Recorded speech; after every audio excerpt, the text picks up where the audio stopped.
climate crisis has been forecast to cost the Australian economy as much as $423 billion over the next 40 years. Here we go. The Treasury's 2023 Intergenerational Report was released on Thursday, containing almost 300 pages of forecasts about our economy and budget, as well as the challenges and opportunities our nation will face over the next 4 decades.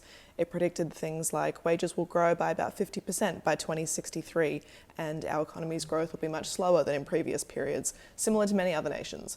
But one key thing it examined was the full impact of climate change on our economy. To work this out, the authors of the report considered everything from how the tourism sector will be affected when Australia's beaches disappear, to the reduction of our wheat production, to productivity, to natural disaster recovery costs. The report estimated that if global temperatures increase by 3 degrees, Australia's economic output will reduce by at least $135 billion and as much as $423 billion in today's money by 2063. Firstly, tourism. The report says at least 50% of Australia's sandy coastline, a major drawcard for tourism, is under threat of erosion due to climate change.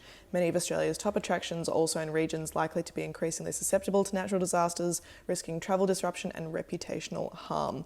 For example, in the immediate aftermath of the 2019-2020 bushfires, an estimated 80,000 tourists cancelled or postponed activities.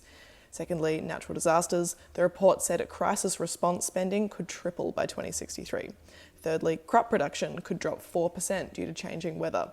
And finally, global demand for Australia's 4th biggest export, coal, could halve. But the report said if global temperature rise is limited to just 2 degrees Celsius, as per the Paris Agreement, many of these costs would be significantly lower, and on top of that, Australia could earn an extra $155 billion in GDP thanks to higher productivity, equivalent of up to 41 million more hours of work. It said that investment in measures to limit worker heat exposure, such as tree planting or altering building designs, could also mitigate some impacts on labour productivity of higher temperatures. When the report was released, Treasurer Jim Chalmers said this afternoon it laid bare many risks, but also many opportunities. So he said the IGR makes clear the costs that could come with rising temperatures, the impact on specific sectors like agriculture and tourism, plus the vast scale of investment needed to respond, some additional $225 billion to decarbonise heavy industries and transition our energy system.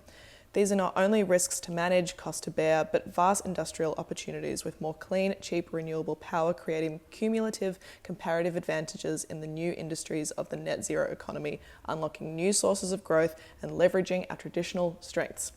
He said these public policy and revenue challenges will be something his government and successive governments need to face.